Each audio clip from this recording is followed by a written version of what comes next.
Imam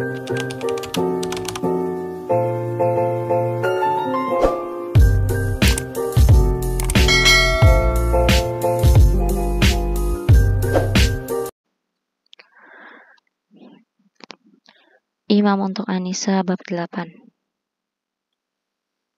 Setelah mengambil bahan skripsinya, Anissa pergi ke ruangan Imam. Saat itu Imam sudah berada di dalam ruang kerjanya, sehingga Anissa ragu untuk masuk ke sana. Tuk tuk tuk. Gadis itu mengetuk pintu ruang kerja dosennya tersebut. Masuk, sahut Imam dari dalam. Ceklek. Permisi pak, ucap Imam ragu.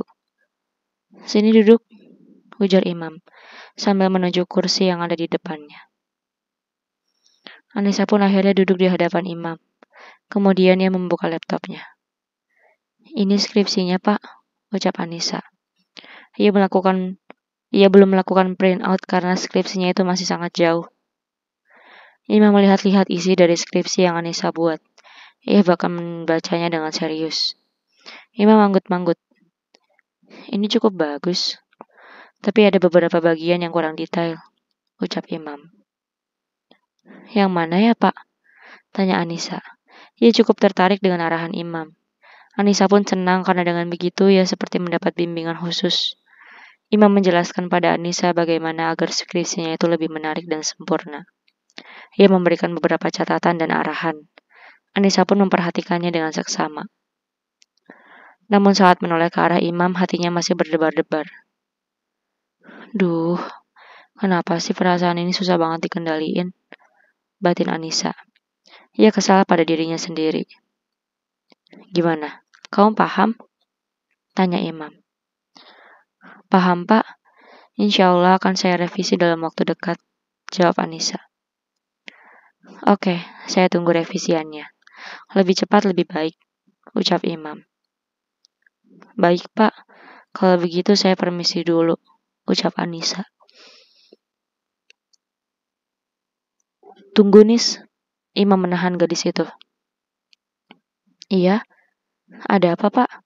Tanya Anissa. Imam terlihat ragu mengatakan apa yang ingin ia sampaikan.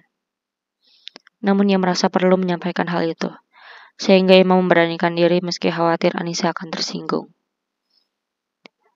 Sebelumnya maaf jika ucapan saya menyinggung kamu. Tapi kalau kamu butuh sesuatu, jangan sungkan untuk katakan pada saya. Saya akan siap membantu.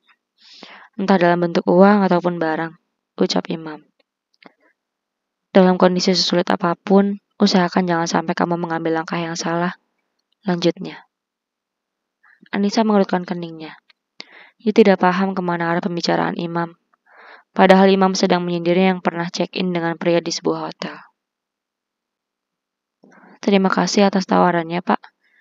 Tapi saya akan berusaha semaksimal mungkin untuk tidak merepotkan Bapak. Apalagi Bapak sudah banyak membantu saya. Insya Allah saya akan selalu berusaha mencari uang yang halal, jawab Anissa. Syukurlah kalau begitu, ucap Imam. Ia lega karena Anissa mengatakan hal itu. Ia anggap bahwa kejadian di hotel kemarin hanya sebuah kesalahan yang mungkin telah disesali oleh gadis itu. Kalau begitu saya permisi ya Pak, ucap Anissa. Ya silakan, sahut Imam. Anissa pun meninggalkan ruangan dosennya tersebut. Sebenarnya ia masih bertanya-tanya apa maksud pembicaraan Imam barusan. Ya udahlah, anggap aja dia cuma gak mau aku tersesat, gumam Anissa. Ia tak ingin terlalu pusing memikirkannya. Semakin hari hubungan mereka pun semakin membaik. Apalagi Imam sudah cukup sering memberikan bimbingan skripsi pada Anissa secara pribadi. Sehingga Anissa mulai merasa nyaman dan tidak terlalu canggung lagi terhadap Imam. Bahkan Lucy memperlakukan gadis itu seperti keluarga sendiri. Sehingga Anissa sangat senang karena mereka begitu hangat padanya. Nis, tolong buatkan jus ya, nanti taruh di kamar saya, pinta Imam. Saat itu mereka baru saja selesai olahraga bersama. Siap Pak, jawab Anissa. Ia yang sempat terlihat murung pun kini mulai ceria kembali. Imam tersenyum. Ia senang karena gadis itu sudah mulai kembali seperti dulu. Bedanya kali ini Anissa tidak menggodanya lagi. Selagi Anissa membuat jus, Imam pergi ke kamarnya untuk mandi. Kebetulan hari ini adalah hari libur, sehingga ia memilih untuk bersantai di rumahnya itu. Saat sedang membuat jus, Anissa senyum-senyum sendiri. Kalau papa udah bebas, boleh kan aku mengharap cinta dari Pak Imam lagi? Batinnya. Ia mulai berani mengharapkan cinta dari Imam lagi. Apalagi sikap Imam akhir-akhir ini begitu perhatian padanya. Saat ini Anissa belum berani maju karena ia merasa dirinya belum pantas untuk Imam. Namun jika papanya sudah bebas nanti, ia yakin bahwa dirinya cukup pantas untuk pria itu. Apalagi jika papanya terbukti tidak bersalah. Setelah selesai membuat jus, gadis itu mengantarkannya ke kamar Imam. Lucy tidak keberatan karena Anissa tidak pernah menutup pintu setiap kali masuk ke kamar anaknya tersebut. Pak, ini jusnya, ucap Anissa. Saat itu Imam sudah selesai mandi. Ia sedang mengambil pakaian di lemari. Imam mengenakan bathrobe sehingga Anissa tidak terlalu risih melihatnya. Namun pikirannya berkelana, membayangkan bagaimana jika nanti dirinya menikah dengan Imam dan akan menempati kamar itu. Oke, thanks Nis, jawab Imam santai. Hari ini kamu mau masak apa? Tanya Imam sebelum Anissa keluar dari kamarnya. Rencananya mau masak tumis cumi asin dan tumis kangkung, sama tempe goreng, Pak. Apa Bapak mau menu lain? Tanya Anissa. Ia merasa seperti sedang melayani suaminya. Gak usah, itu aja udah oke, sahut Imam. Ya sudah kalau begitu saya permisi, ucap Anissa. Ia pun meninggalkan kamar tersebut. Setelah itu ia pun mandi, kemudian mulai beres-beres. Saat semua rumahnya beres, barulah Anissa memasak untuk makan siang. Sementara itu Imam masih stay di kamarnya. Ia bersantai di sana sambil sibuk chatting dengan seseorang. Ya Allah, semoga nanti aku bisa memasak untuk beliau sebagai istri. Jadi masaknya bisa pakai cinta. Batin Anissa saat sedang memasak. Ia pun senang karena Lucy begitu baik padanya, sehingga Anissa berharap bisa memiliki mertua seperti Lucy. Selesai masak, ia menata makanan di meja makan. Sebab saat itu sudah memasuki waktu makan siang. Wah, aromanya sangat menggoda.